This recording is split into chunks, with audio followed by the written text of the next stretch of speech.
원전 해킹 석 달 전에 있었고 또 최근에 있었습니다. 북한의 소행이라는 수사 당국의 결론이 내려졌습니다. 두 분 초대했습니다. 북한 대학에서 컴퓨터공학 교수 지냈었던 김흥광 NK지식인연대 대표, 그리고 문종섭 고려대 정보보호대학원 교수 나와 있습니다. 안녕하십니까? 네, 안녕하십니까? 어서 오십시오. 네, 안녕하십니까? 네. 자, 2시에 결과 발표가 있었고요. 예. 킴수키라는 뭔가요? 코드인가요? 코드라고 해야 되나요? 이것이 악성 코드. 네. 이것이 제일 결정적인 증거라는 것 같은데요. 이 킴수키라는 게 뭔지부터 좀 교수님 설명해 주시죠. 예. 저 킴스키란 이 악성 코드인데요. 예. 한 2년 전에 그 러시아의 그 보안업체 카스퍼스키가 그 한국 내에 침투하는 여러 가지 악성 코드, 정부 기관이나 또는 회사 이런 코드를 분석해서 조합을 해서 해보니까 어떤 특징이 드러났습니다. 예. 그 내용을 발표하면서 이름을 정확하게는 김숙향인데요. 예. 발음이 김숙기로 좀 와전됐고 러시아 발음이군요. 예, 그 다음에 이제 그냥 김숙키로 그냥 부를 수 있게 된 것입니다. 예. 그러면 이 킴수키의 악성 코드가 나왔다라는 것은 북한의 소행이라고 명백하게 볼 수 있다라는 결정적인 증거라고 보십니까, 교수님은? 객관적인 증거는 되지 않는데요. 예.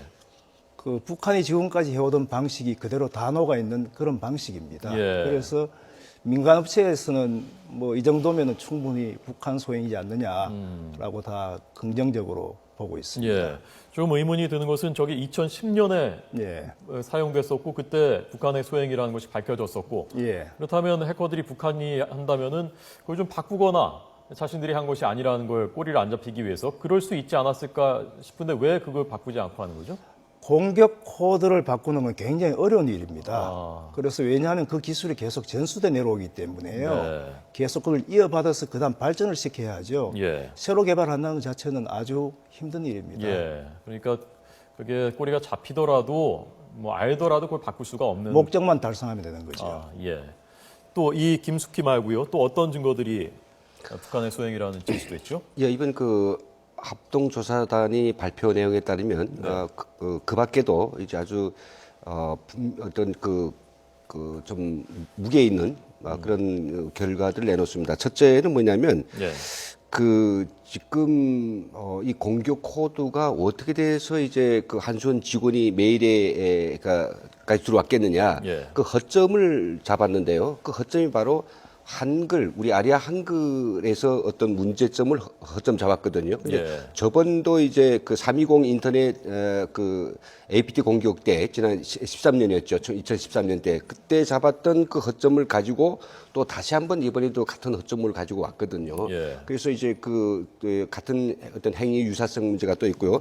그리고 IP 주소가 이제 좀 더 집중적입니다. 그 수기김의 어떤 그 관련된 IP도 그렇고 북한에 쭉 해오고 있는 여러 가지 그 IP 주소들 가운데서 선양에 집중되어 있는데 중국 선양에 예. 거기서 이제 상당수가 이제 그 쓰던 것들이 그냥 리스트업이 돼 있지 않겠습니까? 이제 우리 대한민국은 북한의 어떤 사이버 공격을 엄청 많이 당해오고 있지 않습니까? 몇 천 번을 당하고 있어요. 예. 그래서 그런 리스트를 했더니 12자리 중에서 또 9자리가 이제 기본적으로 이제 맞았고요. 그거 좀 설명해 주죠. 12자리 중에 9자리가 일치했다고 하는데 예. 구체적으로 그러면 어느 정도 저 유사성이 있는 예, 것인지요? 저 지금 현재 그 모두 12자리로 되어 있는 이 3개의 점을 이제 그 중심에 4개의 숫자가 있죠. 예. 그 큰 그룹이 있습니다. 앞에 밑선을 그은 걸 가지고서는 어느 지역이냐를 이제 결정할 수 있습니다. 그렇군요. 예, 어떤 도시의 어떤 지역이냐. 그리고 뒷자리는 그 지역 안에서 네. 좀 그 가까운 어떤 니어 근처를 이제 이야기할 수 있는데 저것만 봐가지고도 어떤 이 IP의 대략적 주소를 우리가 확정할 수 있거든요. 네. 예, 그런 문제입니다. 그리고 또 이제 그 유출된 정보를 올린 그런 그 행위들을 보면요. 예. 작년 이제 12월 달에 보여줬던 이 북한의 뭐 SNS의 계정이라든지 이런 예. 것들이 이제 같은 것들을 본다고 하면 네. 북한의 어떤 소행은 같지 않겠가. 그리고 가장 정말 확실한 증거는 저는 이거라고 생각됩니다. 예. 우리 그 한수원에 이렇게 공격 코드를 전달하기 위해서 먼저 이제 한수원과 그 협력업체 직원들의 어떤 이메일을 이용했거든요. 예, 근데 예. 그걸 통해서 그걸 넣기 위해서 이 가상 서버라고 하는 걸 이제 이용했는데 우리 국내 H사라고 합니다. 거기에 들어가서 거기를 걸쳐가지고 한수원 외부 직원을 통해서 한수원에 들어갔는데 예. 누가 그러면 이 배달자의 그걸 처음으로 보낸 사람인지 그 업체를 조사해 봤더니 이제 사이버 주소를 까고 이렇게 들어가 봤더니 네. 이게 북한에서 직접 보낸 북한의 주소가 나왔다는 거 아닙니까? 25개. 예. 예. 그리고 관련 주소도 북한의 어떤 뭐 최신성 예전에 KPTC라고 하는 예. 그런 주소도 나오고 이런 것들은 우리가 그 북한이 거부할 수 없는 그런 증거들이죠. 예. 교수님 이런 지적도 있더군요. 이것도 기술적인 얘기라서 좀 어렵긴 한데 킴스키하고는 달리 하드디스크 파괴형 악성 코드를 활용했기 때문에 다른 게 아니냐, 지난번하고 다른 킴스키랑 다른 게 아니냐라고 지적하는 그 의견도 있다던데요. 하드디스크 파괴형은 굉장히 많이 사용하는 기법인데요. 예. 그 킴스키에 이 하드디스크 파괴하는 코드가 들어 있습니다. 아, 없는 게 그렇군요. 아니고요. 예. 아까 말씀하셨듯이 그 한글 코드 취약점하고 예. 이메일 사용해서 이제 악성 코드를 씹는다고 했는데요. 요 순서, 일련의 순서, 다시 말해서 이메일을 보내고 사용자가 이메일을 여는 순간에 악성 코드가 생기는데 예. 그 생기는 내용이 한글 코드의 취약점을 이용해 가지고 자료도 탈취해 가고 예. 마지막에는 하드디스크 파괴하는 방식으로 되어 있는 것이 킴스키입니다. 예. 전형적인 그 킴스키 기법입니다. 알겠습니다. 그 지난번 며칠 전 그 해커가 밝혔었을 때 더 관심이 증폭됐었던 것은 이게 원전 자료뿐만이 아니고요. 그때 예. 한기문 총장하고 박근혜 대통령과 반기문 총장이 통화한 내용이다, 뭐 요록이다 하면서 그걸 공개했었기 때문에 그랬던 것이지 않습니까? 예. 그런데 오늘 조금 전에 새누리당 그 하태경 의원이 기자회견을 했는데요. 여기서 청와대 김상률 교육문화수석의 스마트폰이 해킹됐다는 제보를 받고 확인을 수석실에 해봤더니 사실이라는 응답을 받았다, 네. 답변을 받았다라는 것이거든요.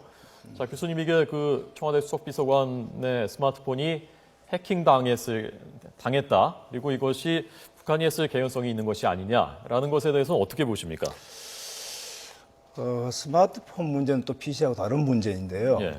이제 굉장히 사실 스마트폰은 지금 특히 그 안드로이드 계열은 취약한데요. 그래서 작년 같은 경우 정부기관에서 좀 주요 분들의 이 스마트폰을 다 검사를 해가지고 네. 이 방비를 했습니다. 그럼 뭐 새로 또 해킹 당했다고 말씀하시는데 이게 꼭 북한이다 아니다라는 것은 사실은 이 분석을 해봐야 합니다. 예, 예. 다시 말해서 어느 쪽에 연결되어 있는지 IP가 이렇게 해서 분석 들어가야 되는데 그것도 다 분석을 할 수 있습니까? 추적해가면요? 처음 거는 가능하죠. 예를 들어 선양까지 갔다라고 예. 했을 때 거기까지 간 것은 가능한데 그 뒤에 어느 쪽으로 파고 들어가느냐 하는 것은 우리나라에서 할 수 없는 일이고 중국 쪽의 협조가 필요하죠. 근데 지난번에도 그렇고 이번에도 그렇고 중국이 심양 쪽, 그 선양 쪽 수사하는 데는 협조를 안 해서 결국 더 파고들지 못했다고 하는데 그럼 예. 이것도 또 그 벽에 막히겠군요. 그렇죠. 사실은 전 세계 이게 예전에는 뭐 그냥 그 인터넷이 없었는데요. 예. 지금 인터넷에 그냥 통하게 돼 있지 않습니까? 네. 각 나라 법이 서로 달라가지고 예. 못 뚫고 들어가는 거죠. 아니 그런데 이 청와대 수석비서관들의 스마트폰이 해킹됐다는 것은 굉장히 심각한 문제 아닙니까? 이거 정말 심각한 문제죠. 네. 일반인이 이제 그 스마트폰이 해킹됐다는 거하고 예. 우리의 어떤 정부의 중요 업무를 수행하는 사람들이 그게 말하자면 해킹됐다라고 하면 예. 북한은 평양에 앉아서 우리의 어떤 중요 업무를 수행하는 모든 사람들의 통화 내역을 다 도청한다는 거 아닙니까? 이거는 북한이 우리 대한민국의 미군처럼 거대한 정보 자산을 운영하지 않고도 예. 이 스마트폰의 통화 내역을 도청하는 그런 앱을 하나 가지고도 충분히 대한민국의 핵심의 어떤 정보를 이제 들을 수 있다는 거 아닙니까? 예. 근데 이게 뭐 사실은 뭐 이 위험성이 어제 오늘 우리가 그 경종을 누리는 건 아니거든요. 예. 어떤 문제냐면 지금 뭐 우리 국내도 말씀하지만 중국의 그 이런 홈페이지 그 사이트에 보면요. 예. 이 스마트폰의 어떤 그 도청 그리고 도찰 영상을 훔치는 거, 그다음에 통화 내역을 훔치는 거, 안에 중요한 정보 자료를 훔치는 것, 그 각각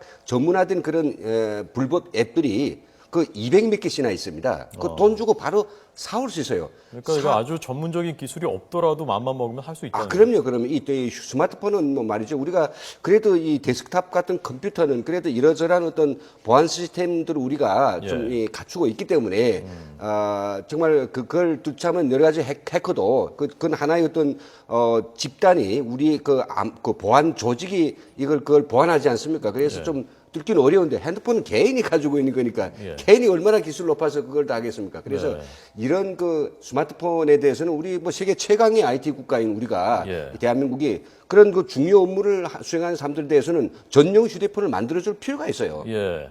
교수님, 제가 과거에 그 청와대 출입할 때 그때 보면요, 청와대 직원들 비서실장부터 해서 직원들은 그때 그 당시에 017 땡땡땡 하는 그 고유 번호가 있었거든요. 아마 그 있습니다. 전용 번호를 부여를 해주는 것 같은데 거기에도 어떤 보안 시스템이 전혀 없는 겁니까? 그냥 막 뚫리는 겁니까? 청와대 내에서는 굉장히 강력하죠. 아주 강력하게 이제 기술적으로 보완을 하고 또 제도적으로 또 규정을 만들어서 시행을 하고 있는데요. 근데 항상 이 취약점이라는 건 존재하거든요. 그렇게 다 하고 또 새로운 취약점이 나오니까 또 뚫리고 또 방비하고 또 뚫리고 방비하고 계속 창과 방패식으로 가고 있단 말이죠.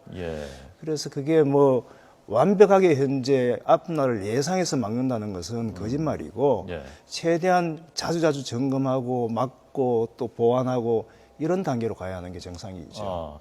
그게 스마트폰이 해킹당하면요.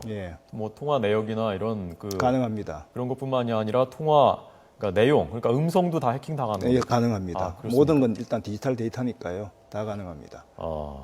굉장히 심각한 문제인데요, 이거. 수석 대표, 수석님이시니까 대통령하고 정말 그 극단한 경우에 대통령님하고 같이 회의를 한다, 미팅을 한다. 미팅 장소에 사진과 음성 다 북한에 날아갈 수 있습니다. 이게 뭐 수석 비서관뿐만이 아니라 당 대표니 뭐 총리니 이런 아주 최고급 정보 갖고 있는 사람들도 다 스마트폰이 뚫릴 수 있다는 얘기지 않습니까? 그렇죠. 그래서 아마 여기에 이제 아마 그 청와대 특히 뭐 청와대 어떤 우리 중요한 어떤 요인들의 핸드폰에 대해서는 아마 청와대도 굉장히 아마 여기에 그 보안에 아마 집중하고 있으리라 생각되는데 뭐 그런 문제에서는 저희보다 이제 상당히 전문가들이 이제 그 업무를 하고 있기 때문에 정말 만전을 기하면서도 아차하는 순간에 이제 정말 우리 교수님께서 중요한 말씀하시는데 결국은 이게 보안과 해킹 공격자와의 싸움은 지와 고양이와의 끝없는 이 싸움이에요. 하나 창하면 또 방패가 나고 또 공격하면 방패 나고 그래서 이런 것들을 어떻게 이게 단 하나의 거점도 없게 순간에 결국 공격 코드가 들어가는데 그 순간의 공격 코드도 차단하기 위해서 어떻게 할 것인가 이게 아마 지금 가장 중요한 문제로 떠오르지 않나 싶습니다. 대표님 지난번 나오셨을 때 그 전국의 우수한 학생들 다 모아서 평양 금성 1, 2중학교 입학시켜서 해커 양성하고 112 부대에서 또 한다고 하셨는데 왜 북한 내에서 안 하고 그 심양에 가서 하는 이유는 뭡니까? 그럼 뭐 북한이 북한 국내에서 할 때는 바로 공격자가 북한이라는 게 특정되고 국제사회에 굉장히 지탄에 이제 직면하게 되거든요. 그래서 그걸 피하자는 것이고 그리고 북한이 이 심양에서 공격했던 거는 공격이 북한이 그 사이버 부대가 만들어진 1998년 그 경우에는 북한이 인터넷에 연결하지 않았습니다. 그러다가 2012년 들어와서야 겨우 인터넷 백분망에 연결했거든요. 그 전까지는 계속 중국에서 공격했고 그런 어떤 숙련되어 있는 그런 공격 아지트들이 있으니까 하는 거죠. 거기서. 알겠습니다. 자, 교수님 마지막으로요. 자, 이렇게 심각성을 우리가 오늘 뭐 새삼 인식을 했는데 제일 시급한 게 무엇이라고 보시는지 좀 간략하게 진단해 주시죠. 우선은 그 보안 법 체계를 정확하게 일단 설정을 해야 됩니다. 그게 뭐 회사면 회사 조직 내에서 규정이라든지 또는 정부 조직이면 정부 조직 내에서 조례라든지 일단 그것을 일단 규정을 하고요. 당연히 시행을 해야 되고 법적으로 조금의 개인의 자유 뭐 이런 부분을 떠나가지고 좀 더 엄격하게 내가 보안을 위배하면 안 되겠다 의도적으로 이런 데 응징할 수 있는 이런 걸 일단 만들어 놓고요. 그런 상태에서 최대한 개인이 그 규정 자체를 지켜야 되지 않겠는가. 일단 이런 부분을 하게 되면은 아마 지금 발생하고 있는 이 여러 가지 해킹 문제의 한 90% 이상이 막을 수 있지 않을까. 특별한 비용 없이 이런 생각이 듭니다. 알겠습니다. 오늘 두 분의 분석과 진단 잘 들었습니다. 고맙습니다. 감사합니다.